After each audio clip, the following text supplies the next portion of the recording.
¿Qué tal? ¿Cómo están? Muy buenas noches. Bienvenidos a Bote Pronto de este miércoles. Me da mucho gusto saludar a Juan Ignacio Zavala. Juan Ignacio, ¿cómo estás? ¿Qué tal? Buenas noches, Carlos, Héctor. Héctor Aguilar Camín, ¿cómo te va? ¿Cómo están, Carlos, Juan? ¿Cómo les va?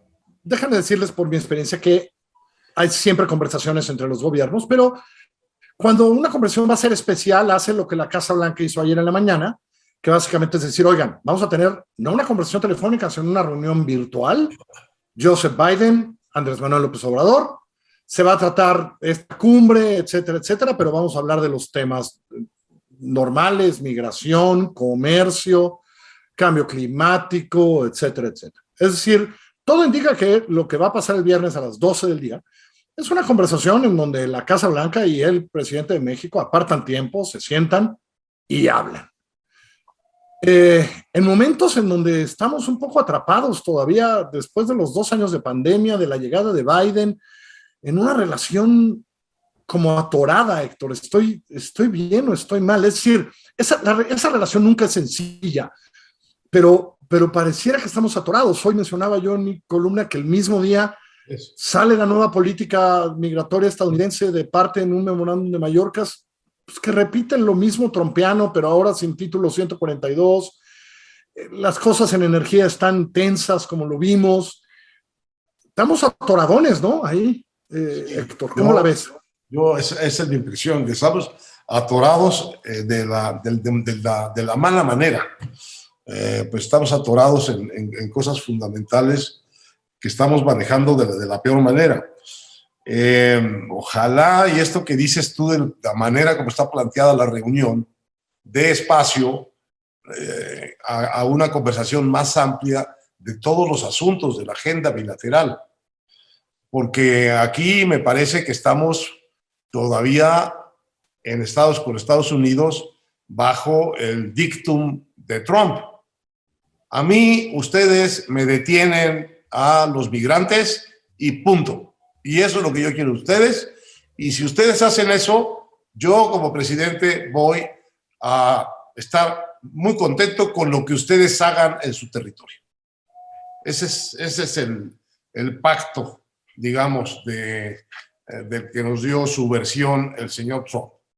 Porque lo que no dice el señor Trump es que después de que obtuvo eso del gobierno mexicano, esa sumisión, él se desentendió de todas las cosas que tuvieran que ver con el comportamiento de su vecino en otros asuntos importantísimos de la relación bilateral, por decirlo menos, en la cuestión del narcotráfico. Simplemente ni volteó a mirar cuando los incidentes graves del asunto, ni nada. Bueno, un poco me parece, Juan, no sé cuál sea tu impresión, que para todo efecto práctico, con la quizá excepción del tema eléctrico o energético, el gobierno del presidente Biden está obsesionado internamente por el mismo problema migratorio y básicamente no ha hecho más que sostener ese mismo pacto de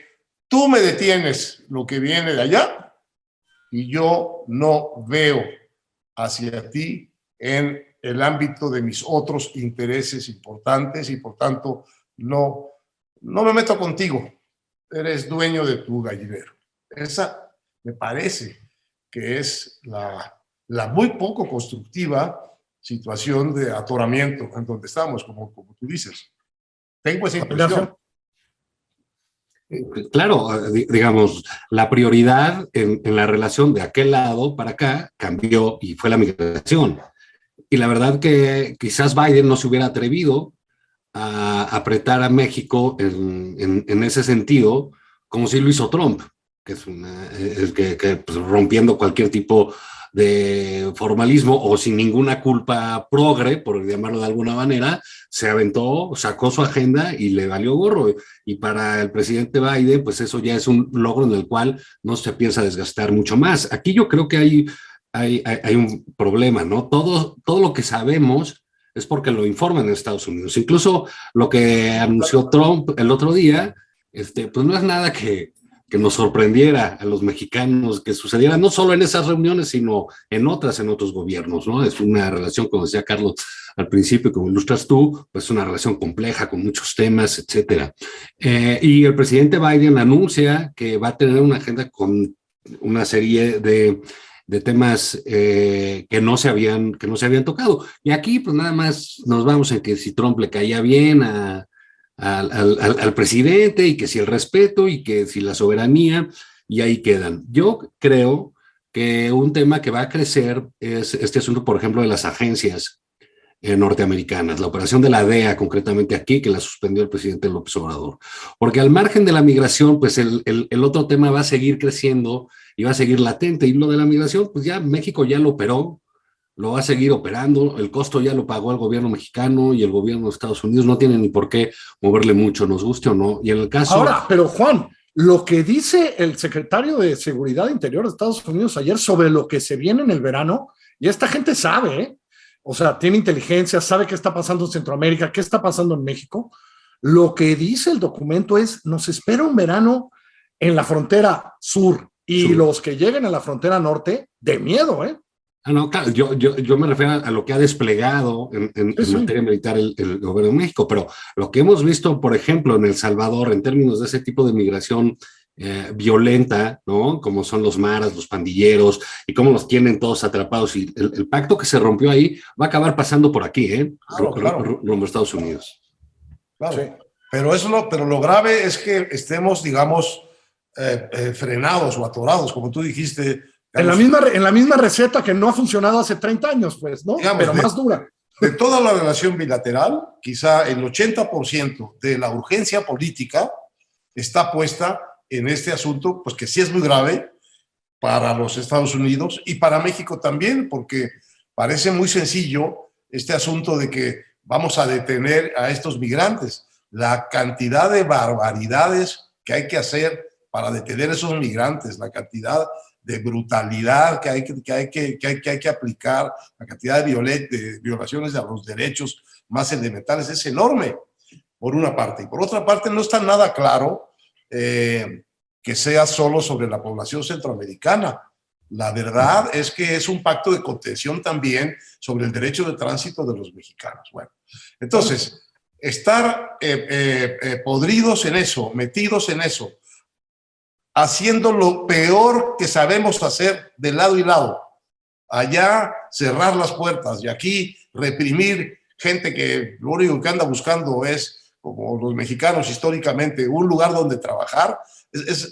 Son dos de las peores caras de nuestra relación bilateral. En lugar de tener una muy activa relación para promover lo que tenemos también firmado, que es el Tratado de Libre Comercio, y volver ese Tratado de Libre Comercio un camino de... Un eje temático. Etcétera. No, entonces estamos metidos en la cosa policíaca, tanto de aquel lado como de este lado, pero ahora no contra los criminales, ni de allá ni de acá, sino contra los migrantes. Fíjate, me parece esto que dice Héctor, Juan, me parece importantísimo. Tenemos un tratado, somos principales socios comerciales. Europa trae una crisis fuerte de gas, económica, la inflación, etcétera. Caray, no deberíamos estar discutiendo qué hacemos frente a la invasión rusa a Ucrania, cómo la crisis que está sucediendo en Europa, qué hacemos como socios comerciales para soportar esto que está pasando. No, esa conversación, ¿no? Estamos hablando de cómo somos más duros en las dos fronteras y, ¿no? Y tal. Te referías un poco a eso, ¿no, Héctor? Debería haber otras conversaciones, ¿no, Juan Ignacio? No, bueno, claro, pues en una agenda tan compleja, con el país más poderoso del mundo, con un conflicto con el otro lado, pues lo natural sería que esa sociedad estuviera sacando todos los beneficios habidos y por haber en ese tratado de libre comercio, pero no lo hay. Y también yo creo del lado mexicano hay poca ambición respecto de la relación. Pero fíjate. No quieren provocar absolutamente nada, ¿no? Entonces eso resulta problemático, ¿no? Porque va a haber un momento en que las cuestiones del crimen organizado vuelvan a tronar allá o acá y vayan a tener que empezar a voltear los ojos nuevamente. Entonces, fíjate, la misma presión de Trump, nada más que puesta en otro lado. Lo que te duele son los aranceles. Bueno, muy bien. Pues vas a tener un muy mal trato en aranceles si no generas energías limpias para que pueda seguir funcionando nuestra vinculación y para que podamos crear un espacio importante de generación de empleos y de riqueza que de alguna manera nos permita a los dos ser un colchón más efectivo para esta migración y un colchón y un punto de destino más amigable para esta migración. ¿Por qué no poner el énfasis en vamos a forzarnos a hacer las cosas que nos van a dar crecimiento económico, que van a dar empleo, que nos van a dar en lugar de ponernos de acuerdo en que hay que sacar nuestra cara policíaca y agarrar a palos, nosotros no dejarlos entrar y ustedes no dejar que lleguen? Me parece que está en un punto muy pobre y muy oprimente el asunto central en que está basada hoy la relación bilateral de México y Estados Unidos.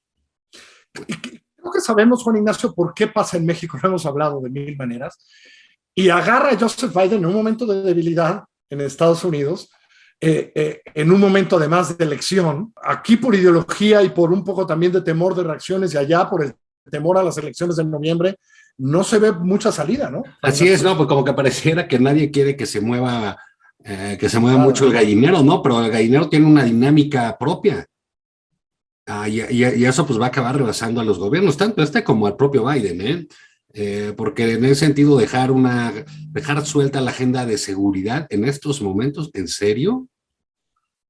Es complicado, es donde más deberían estar trabajando, ¿no? Entonces creo sí que ha sido una relación, si pensábamos en un momento dado, lo platicamos en este programa, que iba a llegar Biden, iba a regresar esa política compleja y efectiva de los demócratas o de la experiencia política, pues no ha sido así, ¿no? Pareciera que extrañan un poco el beso y guantón de Trump, ¿no? Bueno, y que puede volver Trump a decirles ahora con cierta credibilidad para su auditorio que él sí detuvo eso. No es cierto, tampoco lo detuvo. Él sí lo detuvo porque él sí habló claro y sí sometió a México, mientras que Biden no resuelve nada. En todo caso, no se ha movido de lo que Trump negoció. Yo creo que sin duda, y yo creo que si lo que dijo el secretario de Seguridad Interior ayer en su memorándum de que esperan un verano muy caliente y vamos a tener crisis en la frontera, no va a ser muy bueno para los votos de Biden y los demócratas. Juan Ignacio, se nos acabó el tiempo, que te vaya muy bien. Héctor, que te vaya muy bien, hasta luego. Un abrazo.